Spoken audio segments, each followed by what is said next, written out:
Greetings to all. Myself, Dr. Linta Arora, Assistant Professor, Department of Botany, Government PG College Bara, Rajasthan. Today we are going to study about fossil cordaites. बच्चों, आज हम gymnosperm के group कॉर्डाइटेल्स का member कॉर्डाइटिस के बारे में detail में study करेंगे।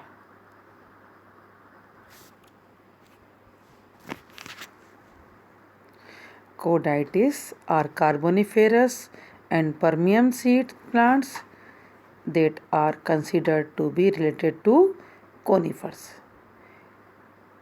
Chordates जो है ये कार्बोनिफेरस और परमियन काल में सीड प्लांट्स के रूप में उत्पन्न हुए और ये कोनिफर्स से रिलेटेड हैं और उससे समानता दर्शाते हैं। इस गण के सदस्य टेरिडोस्पर्मेल्स साइकेडेल्स के समकालीन थे। इन सदस्यों की प्रकृति जो थी विशाल वृक्ष के रूप में थी। हाले ने 1910 में मेसोजोइक कल्प के अनेक कॉर्डाइट्स का जीवाश्म की खोज की। कॉर्डाइटिस के तने का विवरण कॉर्डाइटिस के रूप में मेसोजाइलोन, मेटाकार्डाइटिस पेनिसिल्वेनी जाइलोन के रूप में जाना जाता है। मूल का वर्णन एमिलोन के रूप में जाना जाता है। वे शंकु का विवरण कॉर्डाइएंथेंथस के रूप में तथा बीजांड का विवरण कॉर्डियोकार्पस के रूप में दिया जाता है। इसका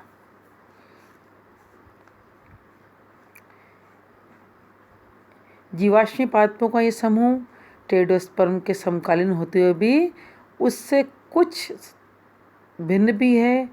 ये भिन्नता इनके कास्ट की होती है जो कि इसमें सघनदारुक होती है।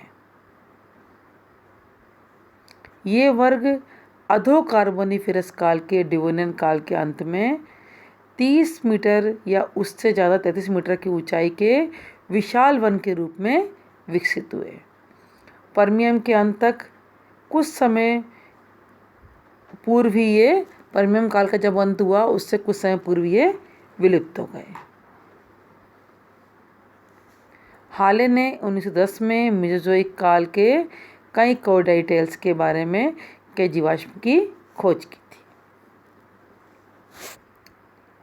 Chordates are reconstructed as growing as tree and woody shrub, and some have proposed that they even evolved a mangrove habit with prop roots. ये वृक्ष के रूप में पाए जाते हैं, वुडी श्रब के रूप में भी पाए जाते थे और कई जगह पर ये मैंग्रोव वनस्पति की तरह भी पाए गए। As tree evidence from petrified log and stump indicate that Chordates could reach over 100 feet tall and over 3 feet in diameter. जो इसके बारे में खोज हुई वो इंडिकेट करती हैं कि इसकी ऊंचाई 33 मीटर तक भी कई वृक्ष इसके ऊंचे पाए गए और उनके वृक्ष का घेरा जो था वो 3 फीट चौड़ा या 1 मीटर चौड़ा तक भी था। Chordates grow both on dry land and in wet swamp throughout their range. Chordates जो है ड्राई लैंड पर व वेट स्वैम्प पर दोनों जगह पर ये पाए गए। डायग्राम दिख रहा है Chordates स्पीशीज का बच्चों। इसे मैंग्रोव फॉर्म दिख रही है लेफ्ट में और राइट साइड में आपको ट्री फॉर्म नजर आ रही है।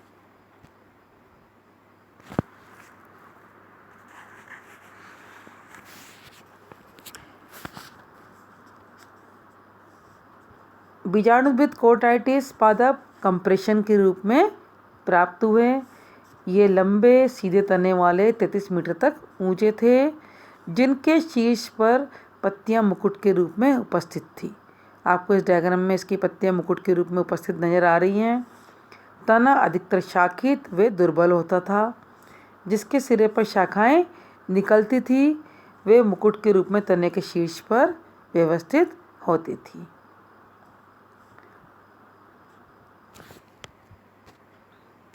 आर्टिसिया,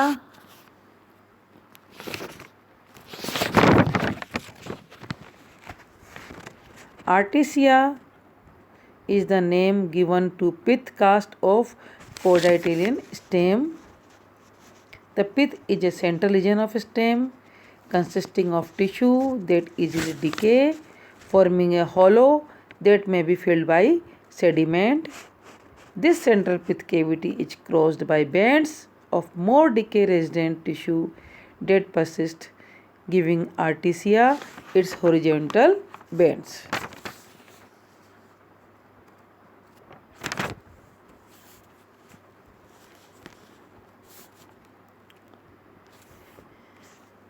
स्तंभ को इसके कोटाइटिस तथा कास्ट को इसके मीजोजाइलोन या डेडोजाइलोन भी कहते थे। मीजोजाइलोन के प्राथमिक स्तंभ में अधिचर्म, दीर्घवल्कुट, पर्ण अनुपथ, जाइलम तथा पित्त काफ़ी स्पष्ट रूप से विकसित थे। डायग्राम में नज़र आ रहे हैं बच्चों, आपको काफ़ी स्पष्ट विकसित नज़र आ रहे हैं। जाइलम में प्रोटोजाइलम मध्यायुदारुक व कुछ वंशों में अंतयुदारुक था। जाइलम में प्रोटोजाइलम मिजार्स था, कुछ वंशों में ये एंड्राज कंडीशन में था। द्वितीयक वृद्धि से घन दारुक काष्ठ का निर्माण होता था।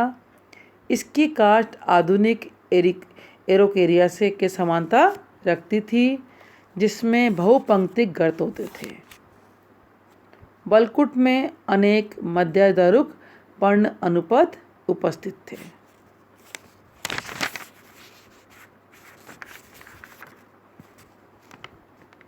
ये टीएस ऑफ स्टेम दिख रहा है कोडाइटिस का, इसमें आपको एपिडर्मिस नज़र आ रही है, थिक एपिडर्मिस, फाइबर स्टैंड नज़र आ रहा है, सेंटर में आपको कॉर्टेक्स के अंदर लीफ ट्रेसेस दिख रहे हैं, कोकेम्बियम की पूरी आपको एक लेयर दिख रही है, रिंग नज़र आ रही है, phloem, secondary would, primary xylem और मिडल रेज इसके अंदर आपको क्लियर नज़र आ रहे हैं। इसके अंदर सेकेंडरी ग्रोथ भी आपको बच्चों दिख रही है। इसके अंदर कोडाइटिस leaf fossil,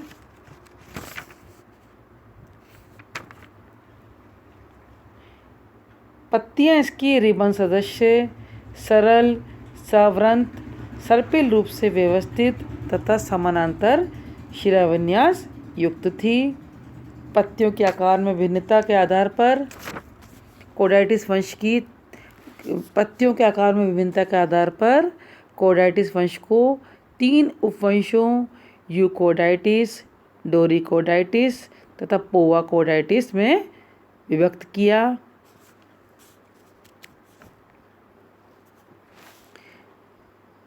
Coditis is the name for isolated leaves and is also name that is given to coditis plant when talking about the entire biological organism. पढ़ने आंतरिक रूप से मरोद्भिद लक्षणों युक्त थी। पत्तियों को भी स्तंभ के साथ ही कोडाइटिस नाम दिया गया। Cordaites are long strap like leaves with nearly parallel edges.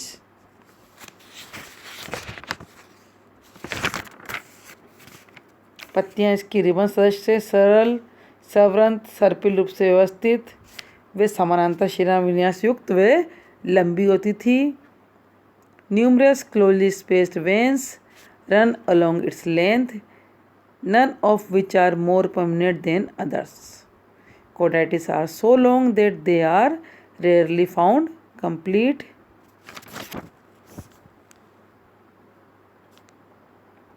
Coditis can be distinguished from the only other long strap-like leaves by numerous veins and the absence of prominent midvein.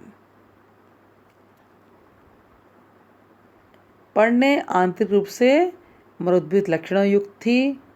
पत्तियों को भी स्तंभ के साथ ही कोडाइटिस नाम दिया गया।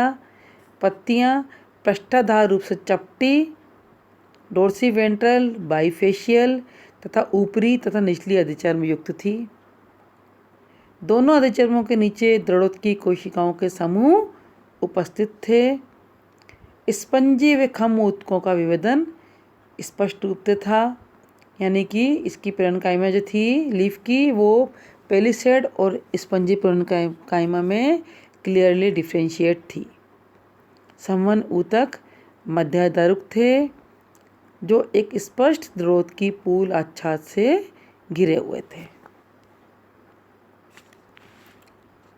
ये आपको दिख रहा है, लीफ दिख रही है स्ट्रक्चर में, एक ब्रांच है जिसमें leaf, stem, leaf, staminate strobilus, ovulate strobilus, दोनों चारों ये क्लियर आपको नज़र आ रहे हैं।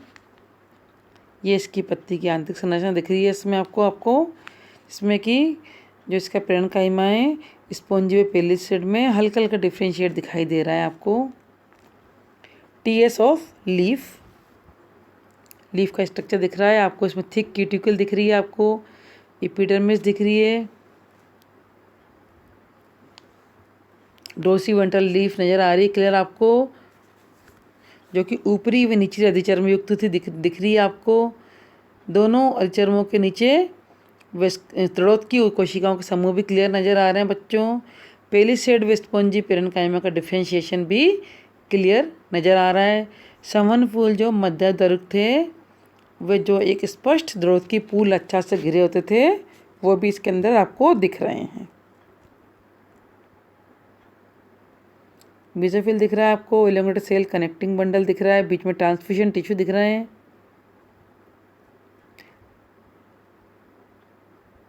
Centripetal metaxylem, protoxylem, phloem, bundle sheath, ribs of thick wall cells clear नज़र आ रही है आपको लीफ के डायग्राम में। अब हम इसके जड़ पे आते हैं, रूट पर। कोडाइटिस की मूल को एमिलोन कहते हैं। आंतरिक रूप से मूलें द्वि या त्रि आदिधारुक, डाई या ट्रायार्च होती थी तथा इसमें परांत पोषित कवक मूलें उपस्थित थी।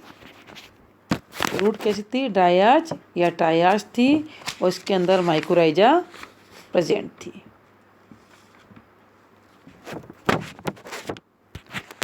पेट्रीफाइड में द्वितीय काष्ठ के बाहर पेरिडर्म भी उपस्थित था। इसमें क्या है, द्वितीय काष्ठ के बाहर पेरिडर्म भी उपस्थित था। मूल इसकी त्रिभुजाकार थी, इसमें तीन तरफ बाह्यधारुक उपस्थित था। द्वितीय काष्ठ युक्त स्कूट के वंश में परितवक उपस्थित थी, पेरिडर्म क्लियर प्रेजेंट थी। सेकेंडरी कोटेक्स नजर आ रहा है आपको इसमें, triarch primary xylem, protoxylem, secondary xylem, phloem, medullary rays, आपको सब ये क्लियर नज़र आ रही हैं। एमिलोन के अंदर इसकी रूट्स को हम एमिलोन के नाम से पुकारते हैं। अब हम आते हैं कोडाइएंथस।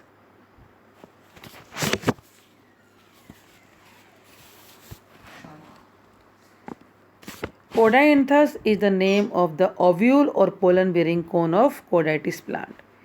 Codaitis plant के ओव्यूल और पोलन बेरिंग पार्ट जो कोन होते हैं, जो भी रिप्रोडक्टिव पार्ट होता है उसको हम कोडाइएंथस के नाम से पुकारते हैं। Cordaianthus is similar but not identical in form and structure to cones of modern conifer and for reason Cordaites are believed related to conifer. इसलिए विश्वास किया जाता है कि कोडाइटिस जो है कोनिफर से समानता दर्शाते हैं। कोडाइटिस के वृक्ष एक लिंगाश्रयी तथा फलनलिंगी थे। इस वंश के फलन के रूप में वंश का नाम कोडाइएंथस है। फलन स्तंभ पर पत्तियों से घिरे हुए उत्पन्न होते थे। ये ढीले शंकु थे। शंकु के मुख्य अक्ष दुर्बल तथा इस पर सर्पिल रूप से बंधे वे उर्वर सहपत्र व्यवस्थित थे। स्टाइल व फर्टाइल ब्रैक्ट्स उपस्थित थे शंकु के अक्ष पर। शंकु के आधार पर स्टाइल ब्रैक्ट्स जबकि ऊपर की ओर फर्टाइल ब्रैक्ट्स होते थे। बच्चों सेंट्रल में तो क्या होती थी बच्चों, फलन अक्ष होता था, नीचे सेंट्रल में फलन स्तंभ पत्तियों से घिरा होता था। फिर जो शंकु की मेन एक्सिस होती थी उस पर फर्टाइल व स्टाइल ब्रेक्स उपस्थित होते थे। शंकु के आधार पर स्टाइल ब्रेक्स, जबकि ऊपर की ओर फर्टाइल ब्रेक्स उपस्थित थे। फर्टाइल ब्रेक्स की एक्सिस में कलिका सदस्य जननांग उत्पन्न होते थे। दिख रहे हैं डायग्राम में आपको बच्चों नजर आ रहे हैं ये। कोडाइएंथस एलिस ऑफ मेल स्ट्रोबिलस नरशंकु। नरशंकु की 3 जातियां कोडाइएंथस कॉन्सिनस, कोडाइएंथस पेंजोनी, कोडाइएंथस सर्पोरेटेनस ज्ञात हैं। कौन कौन सी 3 जातियां हैं? कोडाइएंथस कॉन्सिनस, कोडाइएंथस पेंजोनी, कोडाइएंथस सेपोर्टेनस, ये तीनों जातियां हैं। प्रत्येक शंकु 1 से 6 या अधिक लघु बीजाणु पर्णों द्वारा बना होता था। माइक्रोस्पोरोफिल द्वारा बना होता था 1 से लेकर 6 तक की। माइक्रोस्पोरोफिल के सिरे पर 1 से लेकर 9 तक शीर्षस्थ परागकोश उपस्थित थे। प्रत्येक परागकोश एक कोष्ठी था।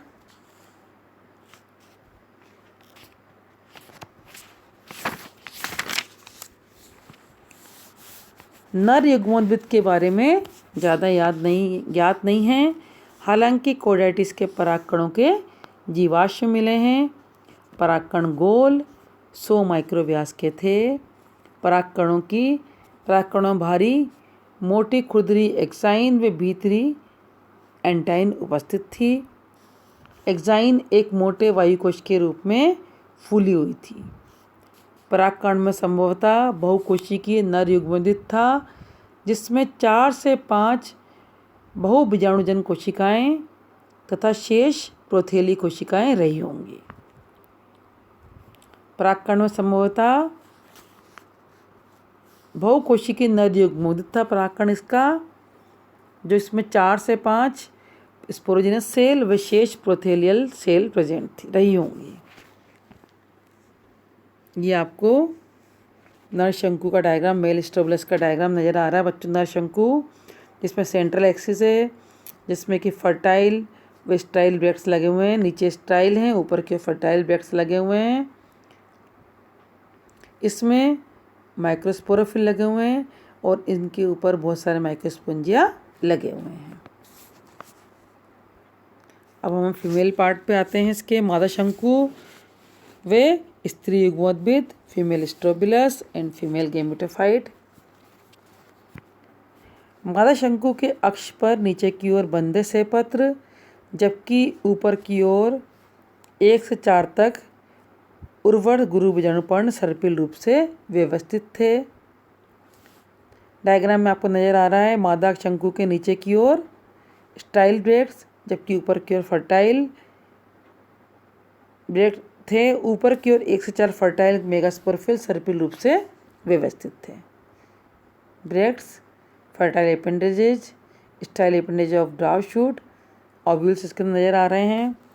गुरु बीजाणुपर्ण के शीर्ष पर एक बीजांड उपस्थित था, आपको दिख रहा है, शीर्ष पे बीजांड नजर आ रहे हैं आपको।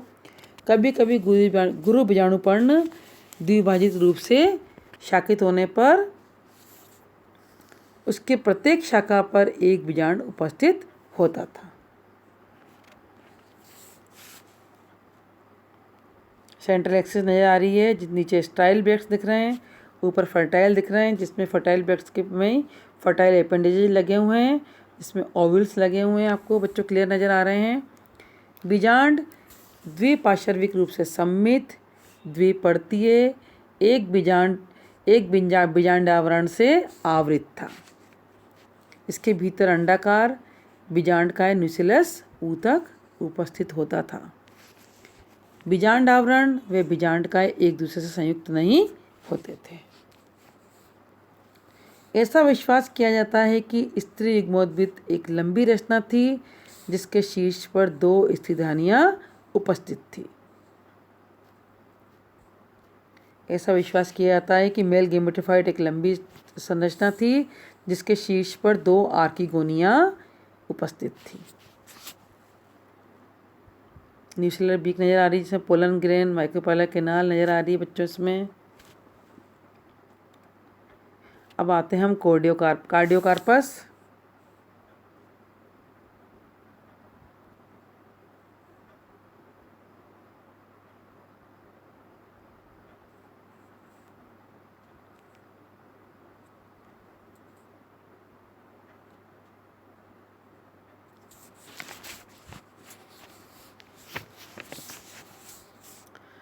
कार्डियोकार्पस is the name of seeds of कोडाइटिस।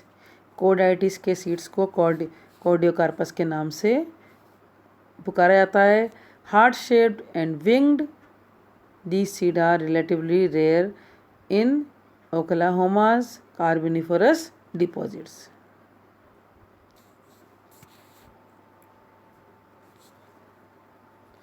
Oklahoma के कार्बोनिफरस डिपॉजिट्स में इसके जीवाश्म पाए गए।